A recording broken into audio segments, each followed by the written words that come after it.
Assalamualaikum warahmatullahi wabarakatuh. Pertama-tama marilah kita panjatkan puji syukur kehadirat Allah Subhanahu wa taala yang telah memberikan nikmat sehat kepada kita semua sehingga pagi hari ini kita bisa berjumpa kembali walau melalui daring. Harus tetap semangat dalam belajar, tetap menjaga kesehatan dan protokol kesehatan. Untuk pagi hari ini saya akan menyampaikan tentang KD2, yaitu menganalisis perubahan kehidupan sosial budaya bangsa Indonesia dalam menghadapi arus globalisasi untuk memperkokoh kehidupan kebangsaan.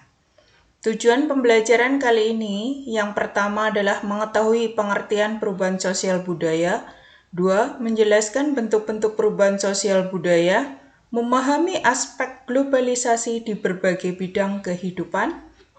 Yang keempat, menganalisis dampak globalisasi dalam kehidupan bangsa Indonesia. Yang kelima, mendeskripsikan upaya menghadapi globalisasi.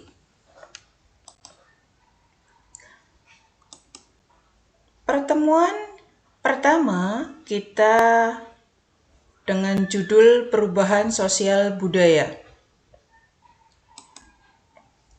Tanam paksa dan proklamasi kemerdekaan ini adalah bentuk perubahan sosial budaya. Dulu kita dalam keadaan dijajah, terus yang selanjutnya Indonesia bisa merdeka.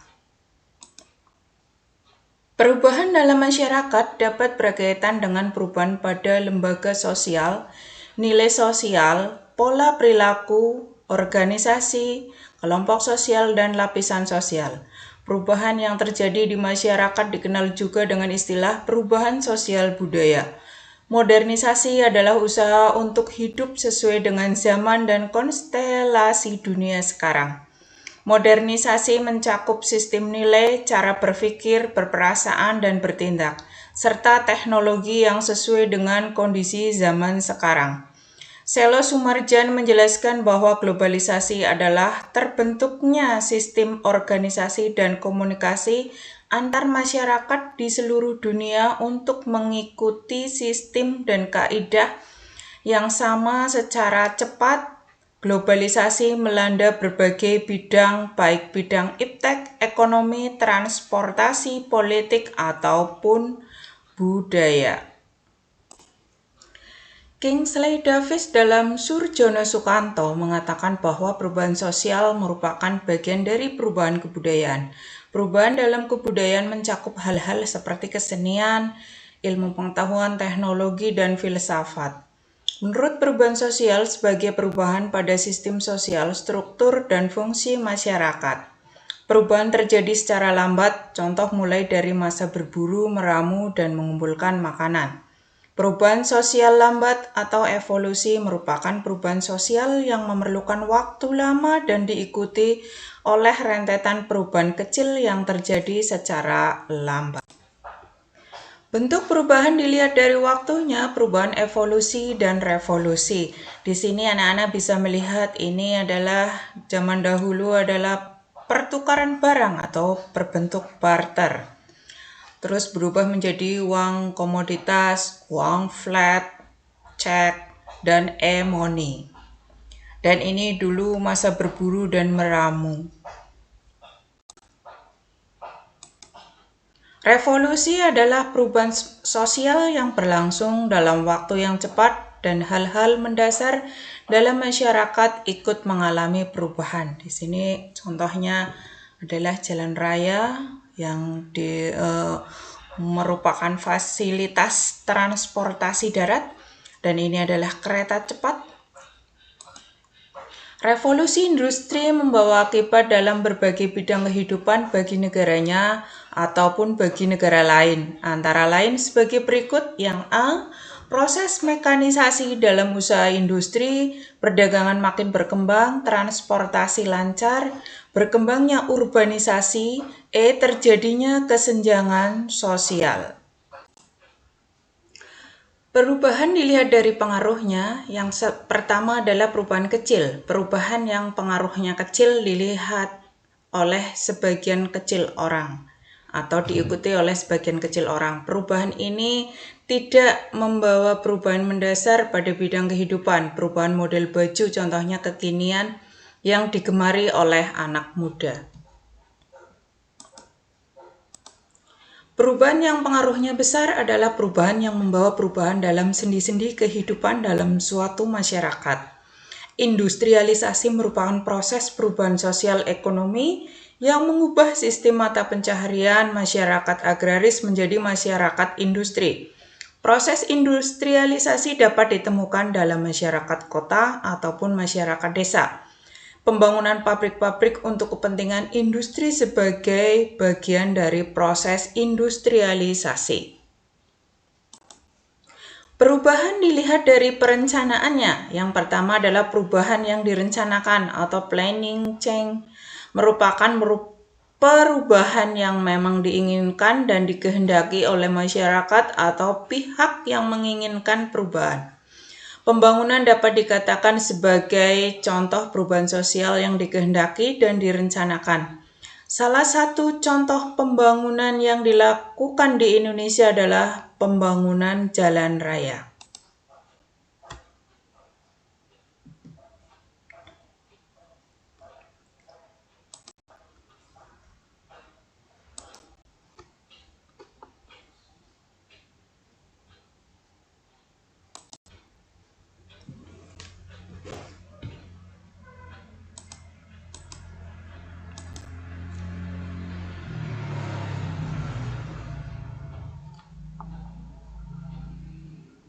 Tugas untuk anak-anakku, berilah contoh perubahan sosial berdasarkan waktu, pengaruhnya, dan perencanaan masing-masing 5 contoh. Assalamualaikum warahmatullahi wabarakatuh. Pertemuan yang kedua kali ini tentang faktor penyebab dan penghambat perubahan sosial budaya.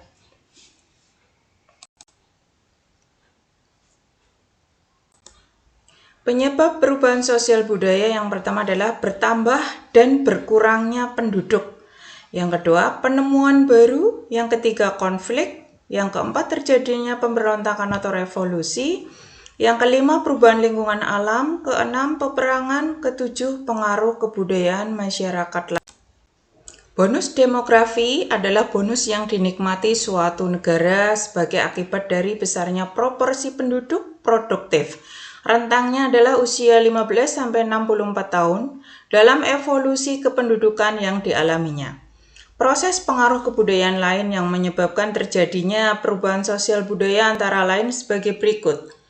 Difusi merupakan proses penyebaran unsur baru, baik berupa alat, ide, atau gagasan dari satu pihak ke pihak lain, dari suatu tempat ke tempat lain, dari satu orang ke orang lain, dan dari satu masyarakat ke masyarakat lain. Akulturasi terjadi ketika satu kebudayaan tertentu yang dihadapkan dengan unsur-unsur kebudayaan asing, lambat laun unsur kebudayaan asing tersebut melebur atau menyatu ke dalam kebudayaan sendiri atau asli, tetapi tidak menghilangkan ciri kebudayaan lama.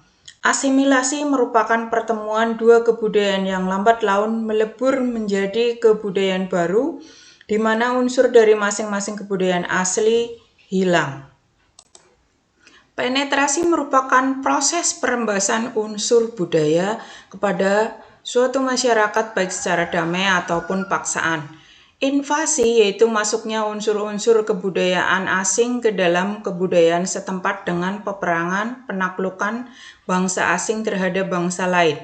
Milenarisme yaitu salah satu bentuk kebangkitan yang berusaha mengangkat golongan masyarakat bawah yang tertindas dan telah lama menderita dalam kedudukan sosial yang rendah. Faktor penghambat perubahan sosial budaya yang pertama adalah kehidupan masyarakat yang terasing, yang kedua perkembangan ilmu pengetahuan dan yang terlambat, 3 sikap masyarakat yang tradisional, 4 adanya prasangka terhadap hal-hal baru atau asing, yang kelima adat istiadat.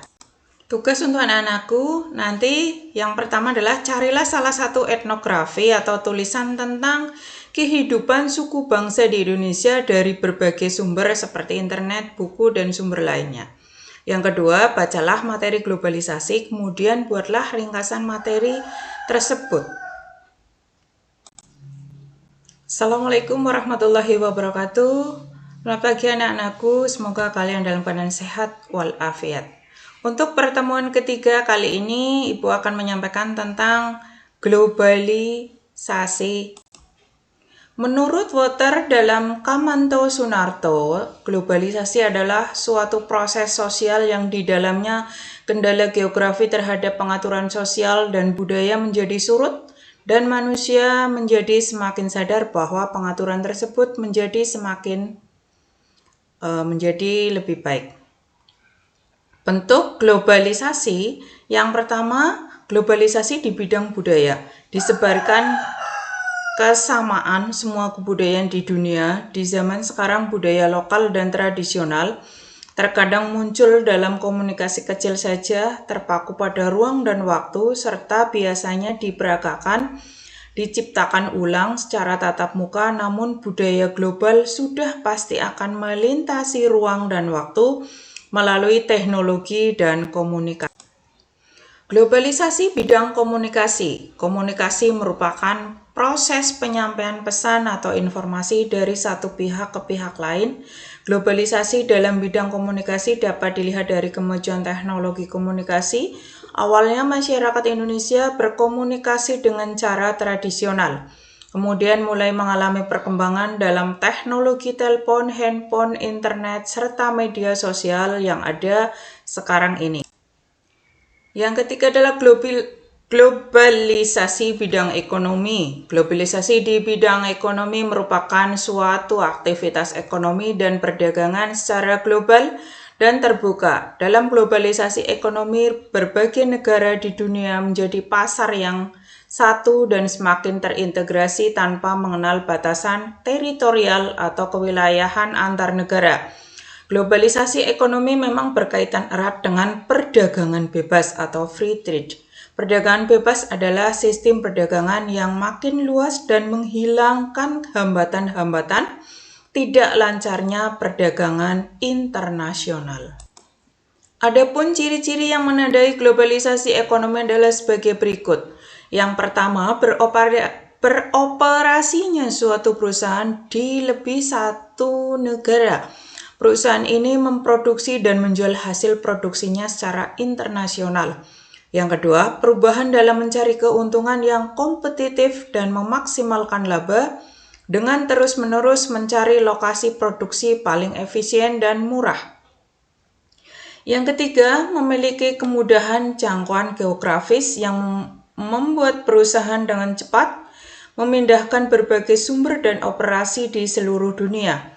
Yang keempat, menguasai 3/4 perdagangan dan sekitar 1/3 dari seluruh output perekonomian global. Yang kelima, adanya penghapusan seluruh batasan dan hambatan terhadap arus modal, barang, dan jasa. Yang keenam, batasan suatu negara akan menjadi kabur. Yang ketujuh, keterkaitan antar ekonomi nasional dan internasional semakin erat. Yang kedelapan, membuka peluang pasar produk dari dalam negeri ke pasar internasional secara kompetitif. Yang kesembilan, membuka peluang bagi masuknya produk global ke pasar domestik. Yang keempat, globalisasi di bidang iptek. Ilmu pengetahuan merupakan upaya mencari pengetahuan yang dapat diuji dan diandalkan serta dilakukan secara sistematis menurut tahapan yang teratur dan berdasarkan prinsip serta prosedur tertentu. Sementara teknologi merupakan seluruh perangkat ide, metode, teknik, atau benda-benda material yang digunakan untuk memenuhi kebutuhan manusia. Pada dasarnya, ilmu pengetahuan merupakan teori-teori yang dirumuskan secara tetap, sementara teknologi adalah praktek atau ilmu tahapan dari teori yang berasal dari ilmu pengetahuan. Tujuan utama perkembangan globalisasi iptek adalah perubahan kehidupan masa depan manusia yang lebih baik, mudah, murah, cepat, dan aman. Dengan teknologi yang berkembang, kita dapat melakukan segala sesuatu dalam waktu yang singkat secara cepat. Yang kelima adalah globalisasi bidang transportasi. Transportasi adalah pemindahan barang atau manusia dari tempat satu ke tempat yang lain. Peranan transportasi sangatlah penting dalam suatu negara, produsen, distributor, ataupun konsumen. Membuat transportasi dalam melakukan aktivitas. Contoh globalisasi bidang transportasi. Di sini anak-anak bisa melihat gambar kereta cepat yang mengantar penumpangnya sampai ke tujuan. Faktor yang membuat globalisasi di bidang transportasi menjadi semakin berkembang antara lain adalah sebagai berikut. Yang pertama, manusia menginginkan perubahan karena mereka menuntut hidup yang lebih mudah dan praktis. Yang kedua, perkembangan teknologi yang ditandai semakin majunya pendidikan. Yang ketiga, perkembangan di bidang telekomunikasi yang membuat perkembangan alat transportasi diberitakan dengan cepat ke seluruh penjuru dunia.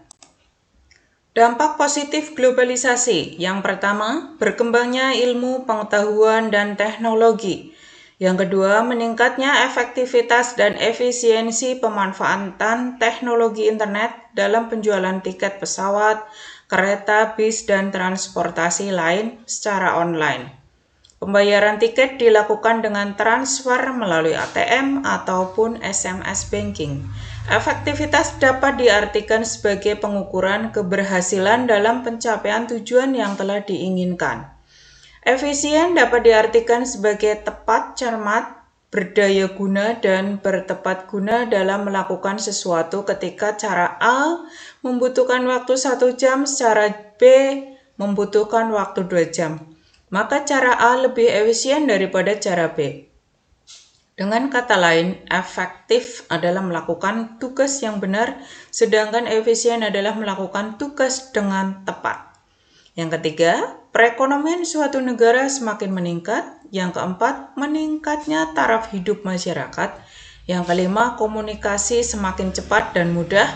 Yang keenam, berkembangnya dunia pariwisata. Yang ketujuh, perkembangan alat komunikasi dan keterbukaan informasi.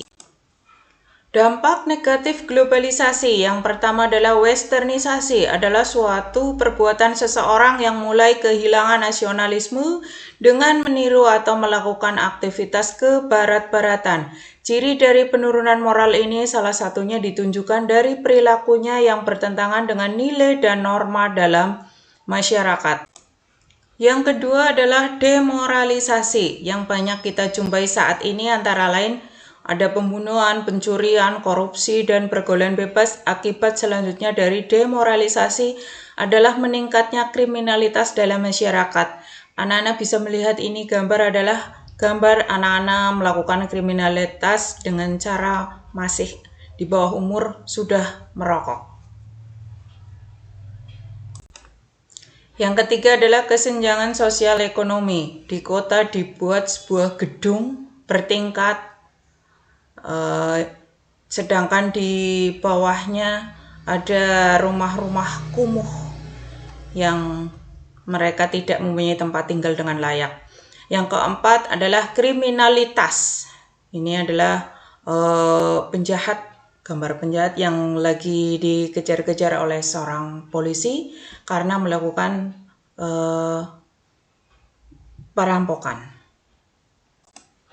Yang kelima adalah terjadinya pencemaran lingkungan. Lautan ataupun sungai, ini dilihat dari gambar, banyak sekali plastik-plastik yang menjadikan pencemaran di lingkungan air. Yang keenam adalah kenakalan remaja.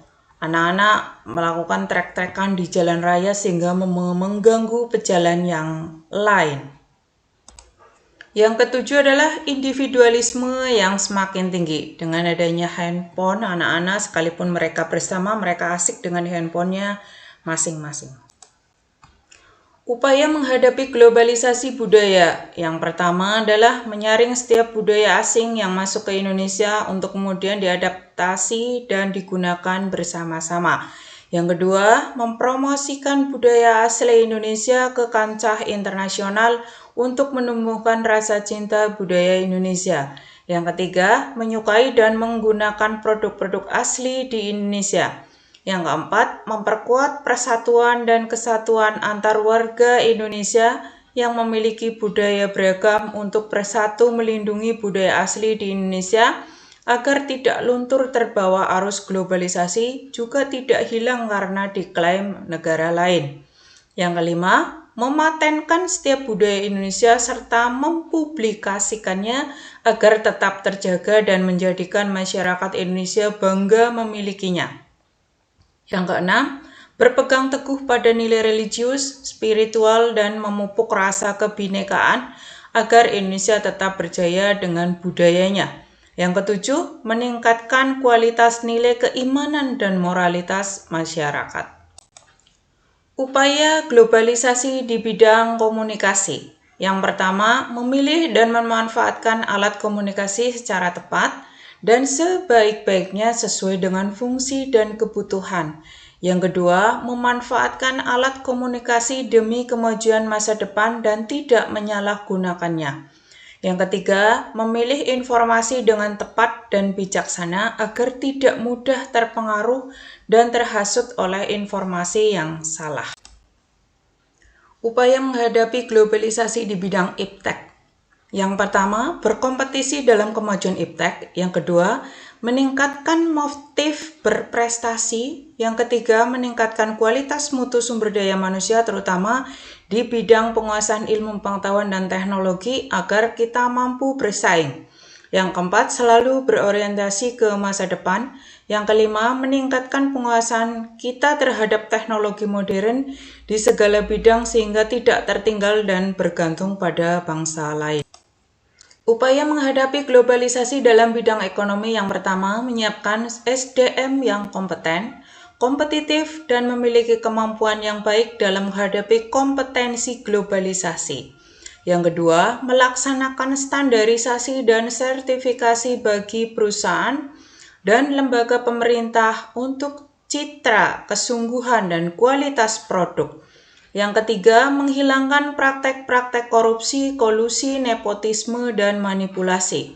Yang keempat, mendorong pengusaha-pengusaha lokal, khususnya pengusaha kecil dan menengah untuk kompetensi atau berkompetisi secara sehat.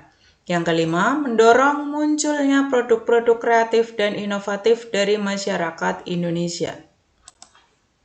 Upaya menghadapi globalisasi transportasi. Yang pertama, memanfaatkan alat transportasi sesuai dengan jarak dan waktunya.